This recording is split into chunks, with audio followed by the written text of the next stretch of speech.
Hello children, today we'll discuss the next part of the plant of a plant that is called flower. A flower is the reproductive organ of a plant which plays a very important role in reproduction, which means to produce next generation. If you have visited a garden, you might have noticed there are so many flowers, and these flowers are varying in shape, size and colors, but they all have some common features in them. Today we'll discuss all those features one by one. So let's begin with, if you have examined a flower very carefully, you might have noticed that a flower it consists of a very short axis that is called thalamus. And thalamus, this is the swollen part at the base of the flower which holds all the four walls of a flower together, which are arranged one above the other. Now, what is this wall? Wall is actually what? It is the circular arrangement of petals, sepals, male reproductive part around one central axis that is called as four walls. A typical flower has four walls, and the names are from base to the top: calyx, corolla, androecium and gynoecium. Base of the flower, that is called receptacle. Let's discuss one by one all these parts or all these four walls of a flower. After examining, you will notice that the flower is attached to the stem by a stalk, and the stalk of that flower is called as pedicel. Right? Now the after the pedicel, the uppermost swollen part of the pedicel, this is called thalamus, which holds all the four walls together. Then next to the pedicel, the next part is coming, that is calyx. Calyx, children, constitutes the outermost wall of the floral organs. You have noticed the green petal-like growth coming out of the thalamus. These are the sepals. The individual member of the calyx, this is known as sepal. You can see in the picture that the sepals enclose and protect the flower when it is in the bud stage. This is one of the functions of the sepal. These are usually green in color and they perform photosynthesis. It encloses the rest of the flower in the bud stage. It should be bud hair, okay? The next part of the flower is, or the next wall next to the calyx, that is corolla. Colored or white petals grow inside the sepal in a circle, and together all these members, these are known as corolla. This constitutes the second set of floral organs, which is situated between the calyx and the androecium, male reproductive part, and the individual members are known as petals. You can see in the picture, these are the individual members, and collectively this is known as corolla.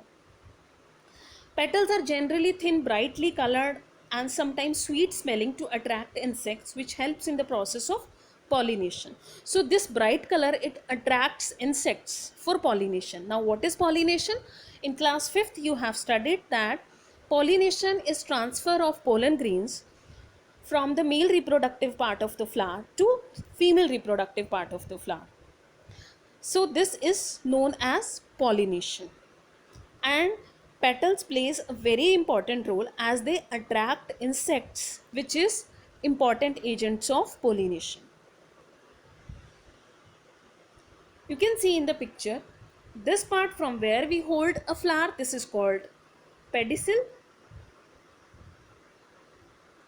This part which holds all the four walls together, this is thalamus. Green outline growth, you can see that this is calyx, and this colored part, this is known as corolla. Now moving to the next, that is stamen. Children's stamen, the stalk-like growth with swollen powdery heads, these are the stamens. Individual member is known as stamen, and collectively this wall of a flower is called as androecium. Stamen consists of basically two parts. One part, you can see this part.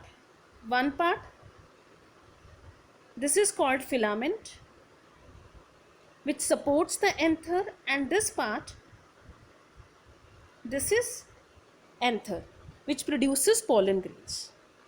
So stamen consists of two parts. One is the filament and another is the anther. And these two collectively, anther plus filament, this is known as stamen. The powdery substance, when you will rub off the anther, you will get some powdery substance on your finger. This is called pollen, and these pollens are contained in the anther. You can see in the picture again the stalk-like portion, the filament, the swollen tip, anther, which produces pollen grains, right?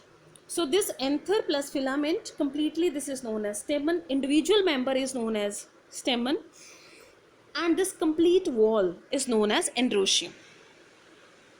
Now the next part of the flower, this is called pistil. This is the female reproductive part of the flower. Individual member is known as pistil, and collectively this part is known as gynoecium. This is the ovule producing part of a flower. As stamen is the pollen producing part of a flower, pistil is ovule producing part of a flower. The flask-like structure at the center of the flower attached to the stalk with the swollen tip is called the carpel. You can see that this complete yellow in the center. This complete portion, this is the pistil. Okay. One or more carpels form the female reproductive part of the flower. The swollen base, this swollen base which you cut open is the ovary. And the stalk, this is called style, and this part top, this is called swollen tip, this is called stigma. Now let's discuss the parts of the pistil. First part, stigma. This part, it receives pollen grain during pollination, and this part, style, it holds the stigma, and when stigma receives pollen grains, these pollen grains travels down to the ovary through this stalk. Now this portion, ovary, is the swollen end of the pistil. It contains tiny bead-like structure or small egg-like structure. You can see as it is labeled here also, this is known as ovule. When the pollen grains travels down to the ovary, fusion of male gametes or fusion of male reproductive cells with female reproductive cells takes place. This process is known as fertilization. Hope you have understood. First of all, transfer of pollen grains takes place from anther to the stigma of the flower, and these pollen grains travels down from the stigma to the ovary, where the fusion of male reproductive cells with the female reproductive cells takes place, and this process is known as fertilization. After the fertilization, the mature ovary, this mature ovary,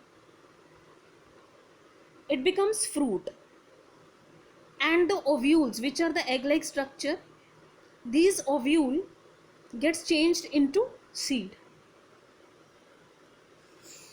You can see completely in this picture.